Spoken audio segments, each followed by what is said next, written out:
सजनों धीरे धीरे समय बीता। कन्हैया ने मन में सोची दारी को मनसुखा मैं ऊपर टांग करके आगो अकेलो छोड़ करके, अब दारी के बाय वापस टांग करके आऊं ना तब मेरा बदला पूरा हो, क्योंकि मनसुखा भागो नीचे तो निकल के तभी तो कन्हैया फंस गए। तो कन्हैया मनसुखा से बोले लाला चलेगो माखन चोरी करवे। मनसुखा बोलो हम ना जावे लाला चोरी करवे। अब क्यों?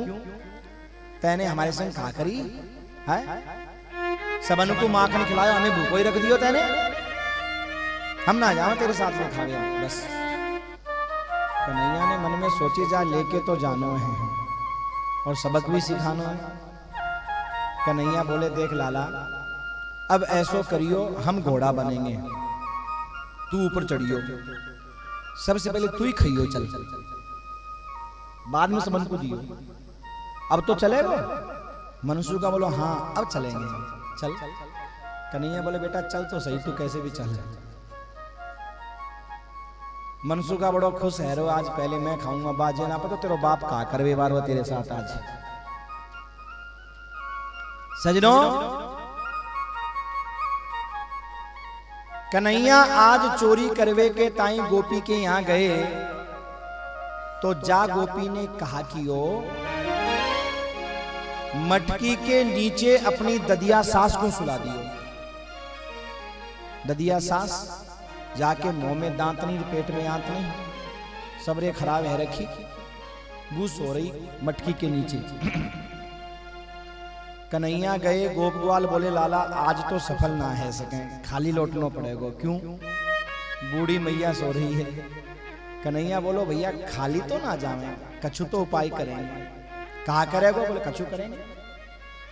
कन्हैया ने जाकर के बूढ़ी माई की आंखन के आगे ऐसे ऐसे हाथ कियो, पलके नहीं गिरी। हमारी आंखें खुली हो अचानक कोई ऐसे करे पलके गिर जाती है। कन्हैया बोले भैया ऐसो लगे बूढ़ी माई की दोनों ट्यूब लाइट फ्यूज है, अंधी है, दिखे ना भैया, कान के फाटक खुले है सके, जाकी गारंटी ना है। ये सारे में बात करियो बाकी दिखे तो ना, कछु भी करो। कन्हैया बा खटिया के बगल में घोड़ा बन गए, मनसुखा ऊपर चढ़ो, टेढ़ो है करके मटकी पकड़ी ने, टेढ़ो है करके मटकी पकड़ ली, मटकी में छेद गयो, खावे लगो। गोप ग्वाल जो साथ में थे बोले अरे लाला कछु हमें भी खावे कूदे। मनसुखा बोलो चुप चुप चुप, सारे तुम सबन ने कल खायो, मैं रहेगो, पहले अपनो पेट भरूंगो। अब सजनों अगर बेईमानी में ईमानदारी नहीं हो तो बेईमानी चलती नहीं है। चोर चोरी करते हैं पर बंटवारे में वो भी ईमानदारी की बातें करते हैं कि भैया ईमानदारी से बांटिए हो है। और देखा जाए तो आजकल ईमानदारी 2 नंबर के काम नहीं है, 1 नंबर में नहीं है।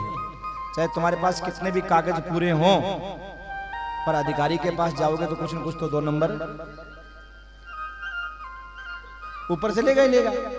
और 1 नंबर के काम में महाराज आपको कितने भी कुछ क्यों न हो फिर भी देना पड़ता है। और 2 नंबर के काम में न कोई कागज है, न कोई लिखा पढ़ी है, न कुछ है। समय से पैसा जाता है, समय से माल आता है। ये देखो महाराज, क्योंकि वो बिना ईमानदारी के चल ही नहीं सकता काम, विश्वास और ईमानदारी पे चलता है। अब सजनों हुआ क्या, जब गोप ग्वालों को माखन नहीं खिलाया तो गोप ग्वालों ने कन्हैया से कहा लाला नीचे से निकल रहे, और कन्हैया तो उसको टांगना ही चाहते थे ऊपर।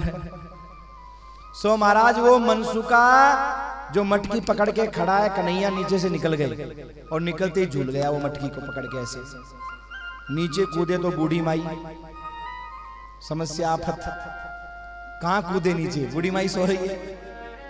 और सबन ने हल्ला कर दियो मैया अरे गोपी चोर चोर चोर चोर, सबरे भाग गए।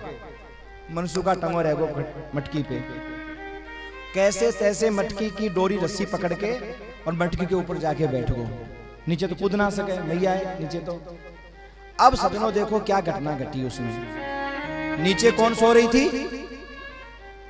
ददिया सास, बूढ़ी माई, जिसके मुंह में दांत नहीं थे। आपने बिना दांत वाली मैया को सोते हुए देखा है? जिसके मुंह में दांत नहीं हो कैसे सोती है? देखना बा को मुंह अपने आप खुलेगो बंद होगो। ऐसे ही होता है, जिसके मुंह में दांत नहीं है ना वो ऐसे सोचती है नए नए बैंड और बजाएगी वो। कोई पोता पोती पास में सो रहे हो तो ज्यादा दिन नहीं सोते हो, कहते बारी बारी सोएंगे, मैया सोवे ना देवे। क्योंकि दांत नहीं होते ना, फाटक टूटा हुआ होता तो हवा फू फू निकलती रहती है रात में महाराज जैसी। अब सजनों हुआ क्या, उस बूढ़ी माई के मुंह का तो खुलना हुआ और मटकी में छेद था, ऊपर से माखन के लोंदे का आना हुआ और ऐसा सटीक निशाना बैठा कि नॉन स्टॉप सीधा माखन पेट में गया, सीधा पेट में। बूढ़िया बड़ी कंजूस थी, जिंदगी में माखन खाया नहीं था, इकट्ठा इकट्ठा किया था। आज जब वो माखन का लोंदा पेट में पहुंचा तो ठंडक पड़ी और खड़ी होके बोली, अयो लाम जी आज तो तिलपा तद्दी, आज तो कृपा कर दी। हाँ, जैसे ही माखन का लोंदा पेट में गया। अच्छा, बूढ़ी माई क्या सोच रही है कि जैसे भगवान बर्फ बरसाते हैं ना, बरसात में बर्फ ओले बरसते हैं, ऐसे ही भगवान आज माखन बरसा रहे हैं। उसे नहीं पता कि मामला क्या है। तो पहली बार तो संयोगवश माखन मुंह में गया था, अब की बार बूढ़ी माई मुंह फाड़ के खड़ी हो गई। माखन बरस रहा तो आएगा, और जैसे मुंह फाड़ के खड़ी वही, ऊपर से माखन तो आना था। माखन का लोंदा टपका और टपकते महाराज सीधा फिर बूढ़ी माँ के पेट में आ। अब की बार तो नॉन स्टॉप और जल्दी गया, और जैसे फाटक को तो रुक जाए, यहाँ पे फाटक तो है नहीं दांतों का, तो सीधा जाए महाराज नॉन स्टॉप बिना रुके, सीधा पेट में गया। बूढ़ी माई नाचने लगी, अयो लाम जी आज तो डबल डबल टिप्पा तक दी, डबल डबल कृपा कर दी आज तो। नाचने लगी महाराज, डबल डबल कृपा हो गई। इतने में उसकी सासू आके बोली, अरे बूढ़ी तेरो क्यों राम नहीं सुरियो है, बुढ़ापा में मटकिया में छेद कर करके खा रही है?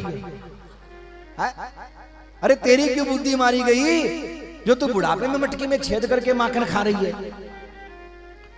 वो बूढ़ी माई बोली, अरे बहू मोए दोष मत दे, मैंने कोई मटकी में छेद ना कियो, तो माखन कहां से आयो? बोले मोए तो ऊपर वाले ने दियो।